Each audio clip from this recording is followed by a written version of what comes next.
On this day in history, we remember the remarkable individuals who shaped our world. Welcome to Who Died Today in History, where we honor their legacies. From artists to leaders, their impact lives on. If you find their stories meaningful, like, subscribe, and hit the bell to stay connected. Thank you to all our amazing channel members for your generous support. Jimi Hendrix, widely regarded as one of the greatest guitarists in the history of rock music, died on September 18, 1970, at the age of 27. His death, ruled accidental, was caused by asphyxiation after he choked on his own vomit while under the influence of barbiturates. This tragic end mirrored both the creative intensity and the destructive excesses of the late 1960s counterculture, an era marked by experimentation with drugs, a rejection of social conventions, and the pursuit of artistic transcendence. Hendrix's death came at a moment when he was at the peak of his influence. With albums like Are You Experienced, 1967, and Electric Ladyland, 1968, he revolutionized the electric guitar, pushing the boundaries of sound through feedback, distortion, and virtuosity. His performances at Monterey Pop Festival, 1967, and Woodstock, 1969, became defining cultural moments of a generation seeking liberation through music. Yet his passing also underscored the darker side of that era's ethos, the risks of unchecked experimentation, and the toll of relentless fame. The immediate consequences of Hendrix's death were seismic.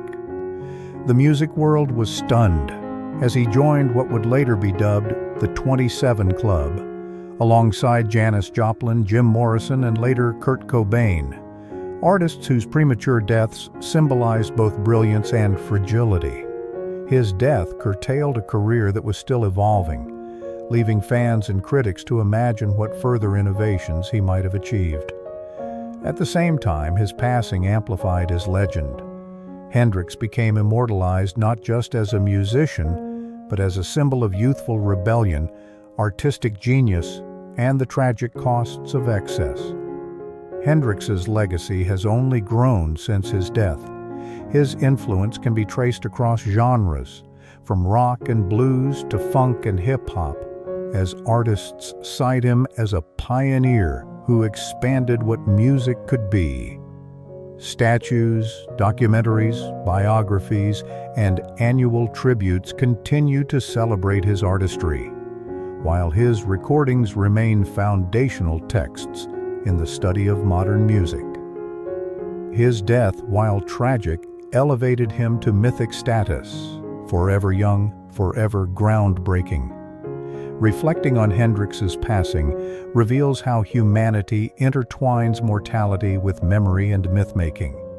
While his life ended abruptly, his art lives on as a form of immortality, showing how society uses music, storytelling, and commemoration to preserve genius.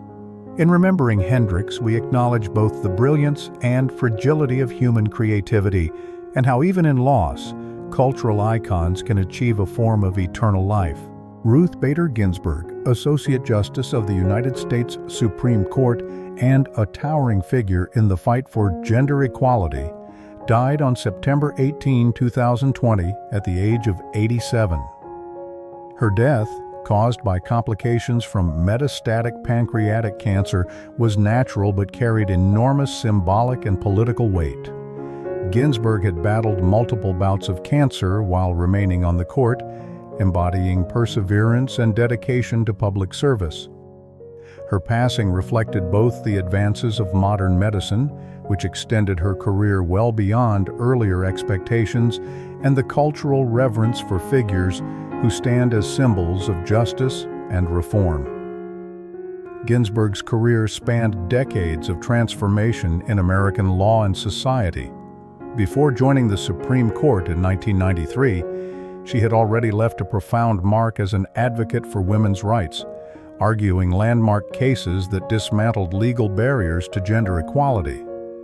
On the bench, she became known for her sharp legal mind, her powerful dissents, and her unwavering commitment to civil liberties.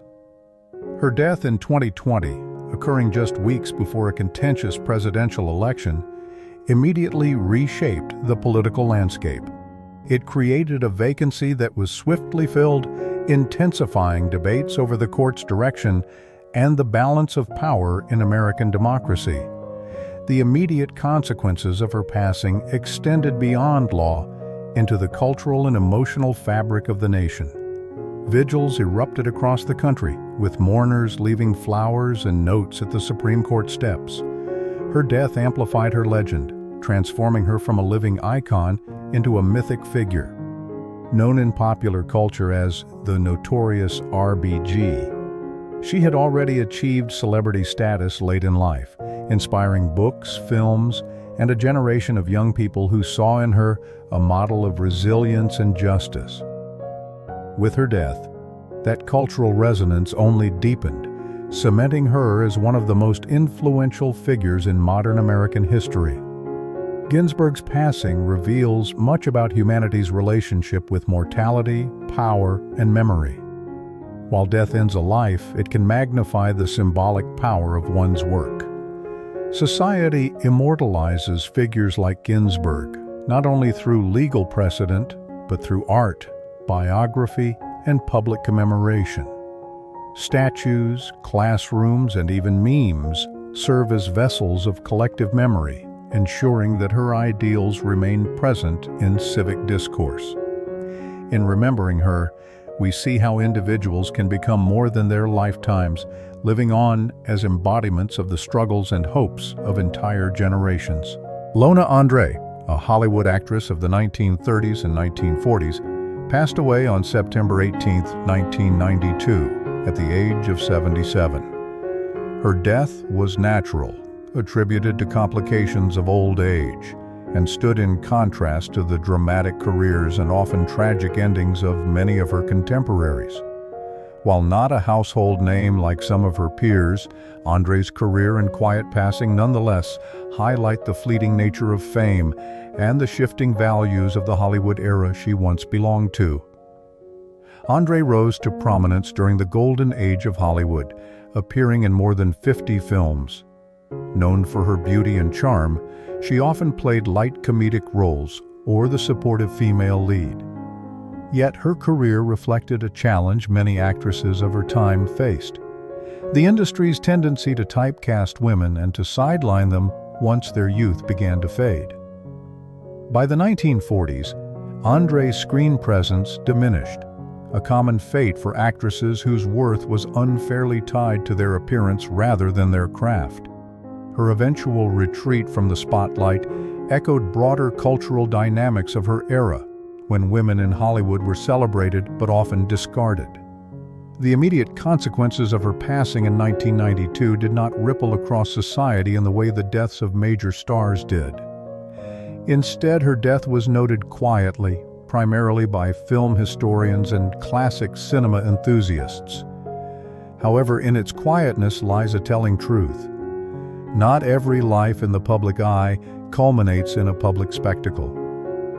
Andre's passing amplified her legend not through drama, but by encouraging reflection on the many talented performers who helped shape Hollywood's golden decades yet lived and died outside the limelight of enduring superstardom. Her death and the limited recognition it drew underscores how history often remembers selectively.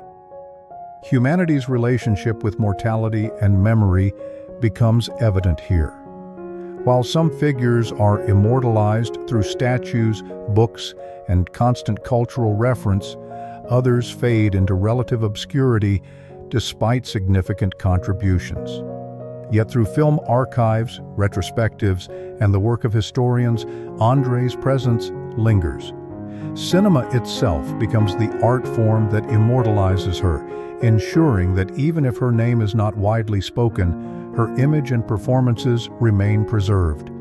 In this way, Lona Andre's life and death remind us that legacy is not only about scale, but about preservation. How even quiet contributions can echo across time.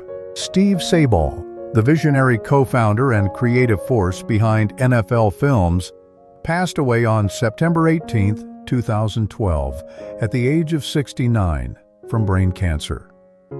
His death was natural, though untimely, and carried a symbolic weight. It marked the end of an era for the man who transformed American football from a sport into a cultural spectacle. Unlike the violent or scandalous deaths of many public figures, Sabol's passing reflected the quieter but profound challenge of mortality confronting even those who seemed larger than life through their work. Sabol's contributions to the NFL were monumental. Alongside his father, Ed Sabol, he pioneered a new way of experiencing sports through cinematic storytelling, slow-motion replays, orchestral scores, and poetic narration that elevated football to near mythic status.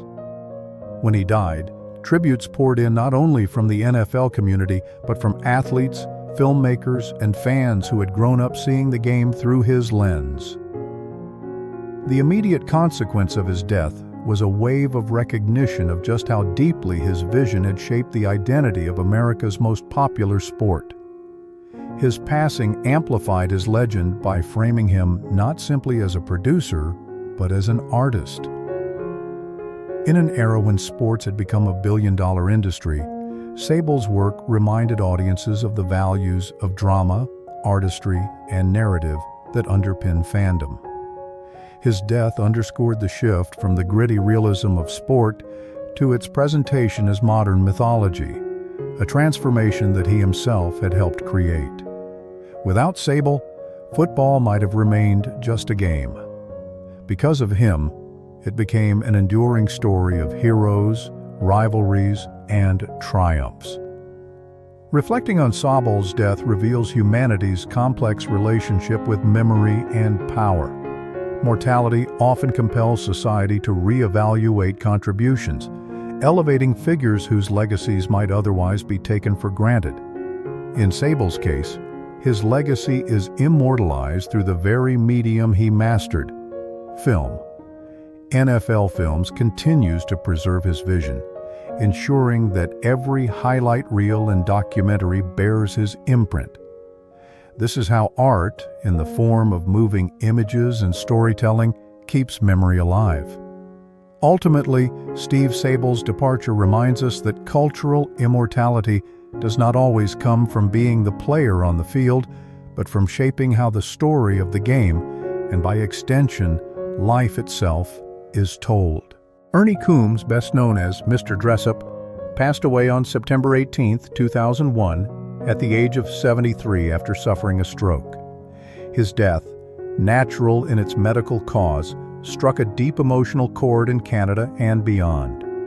Unlike the turbulent or scandal-ridden deaths that often dominate headlines, Coombs' passing reflected the quiet, inevitable close of a life dedicated to children's education, creativity, and kindness. In many ways, his death symbolized the end of a gentler era of children's programming, rooted in patience, imagination, and moral grounding.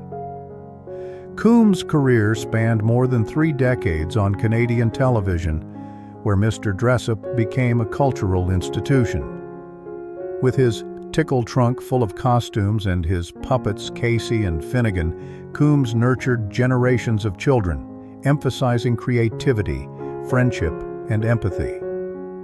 When news of his death broke, tributes poured in from political leaders, media outlets, and, most poignantly, adults who had once been his young audience.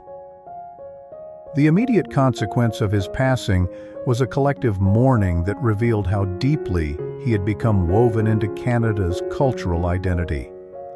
His death amplified his legend by transforming him from a beloved TV figure into a national symbol of innocence and imagination.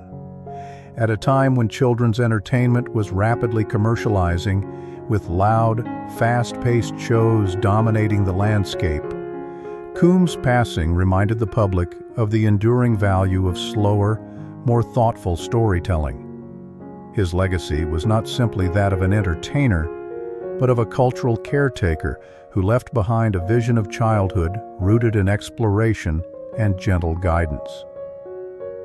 Reflecting on Coombs' passing illuminates humanity's relationship with memory and the power of cultural figures. Mortality forces societies to reevaluate those who shaped their collective experiences, and Coombs' death reinforced the importance of nurturing art that speaks to childhood wonder. He is immortalized through reruns of Mr. Dressup, documentaries, and public commemorations, such as the dedication of a Toronto park in his name. These acts of remembrance underscore how art and commemoration preserve not just an individual's memory, but the values they embodied. Ultimately, Ernie Coombs' departure reminds us that, while mortality is inescapable, the influence of kindness, creativity, and imagination transcends time. Through memory, art, and commemoration, figures like Coombs continue to live on in the cultural heart of those they touched.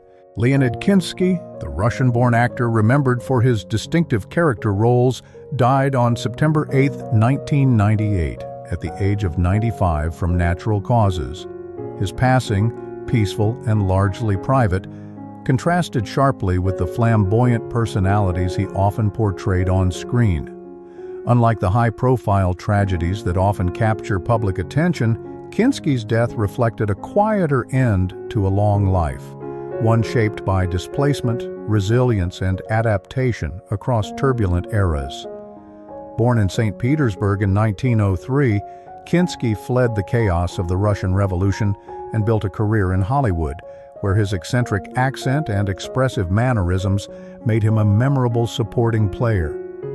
His best-known role was as Sasha, the bartender in Casablanca, 1942, where his brief yet scene-stealing performance contributed to one of cinema's most iconic ensembles.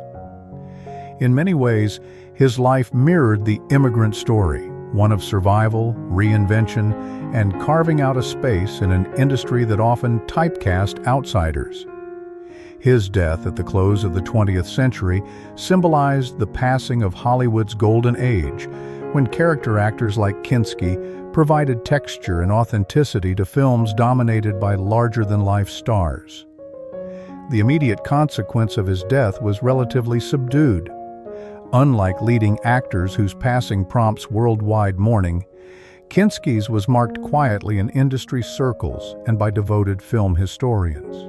Yet his departure encouraged a renewed appreciation for the unsung contributors who elevated classics such as Casablanca into timeless works. His death amplified his legend by reminding audiences that even the smallest roles can leave an indelible cultural imprint. Kinsky's legacy endures not through mass commemoration, but through the films themselves. Casablanca remains a fixture of global cinema, and each viewing revives Kinsky's performance, ensuring he remains alive in cultural memory. This method of immortality, through art rather than direct memorials, speaks to the subtle but powerful ways secondary figures in history continue to shape our experience of storytelling. Reflecting on his passing reveals humanity's complex relationship with memory and mortality. While some are immortalized with statues or public tributes, others, like Kinsky, live on through their contributions to shared cultural works. His death reminds us that power and legacy are not only reserved for the most famous. Even fleeting performances can echo across generations when embedded in art that endures. Franco Moschino, the Italian fashion designer known for his wit, irreverence, and satirical take on high fashion, died on September 18, 1994, at the age of 44 from complications related to AIDS.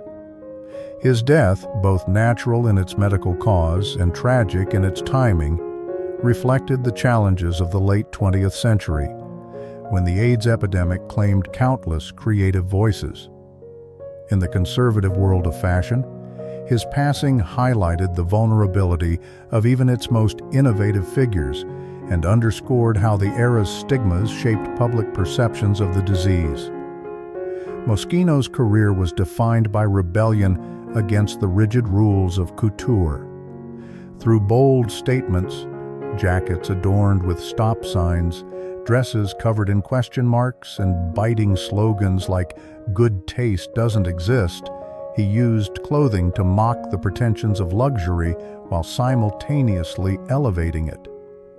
His death came at a time when fashion was becoming increasingly globalized and corporate, making the loss of such a rebellious, individualistic spirit feel especially acute.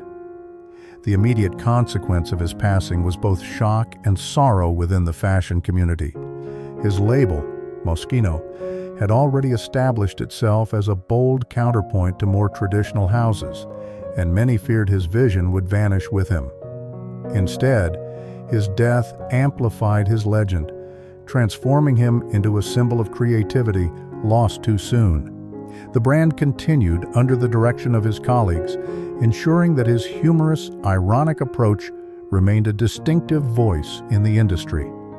Moschino's death also reflected broader cultural tensions of the 1990s.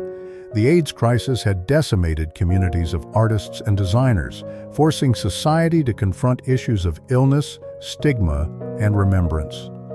His loss contributed to a growing awareness of how much art and innovation were being cut short, prompting both the fashion world and the public to recognize the urgency of compassion and medical progress.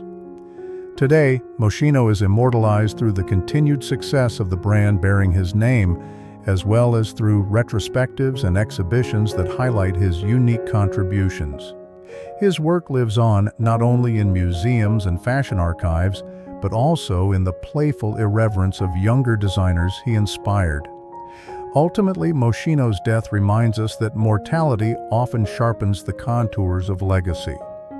By preserving and celebrating his work, society reaffirms its desire to remember those who challenged convention and used art to reflect the complexities of their time.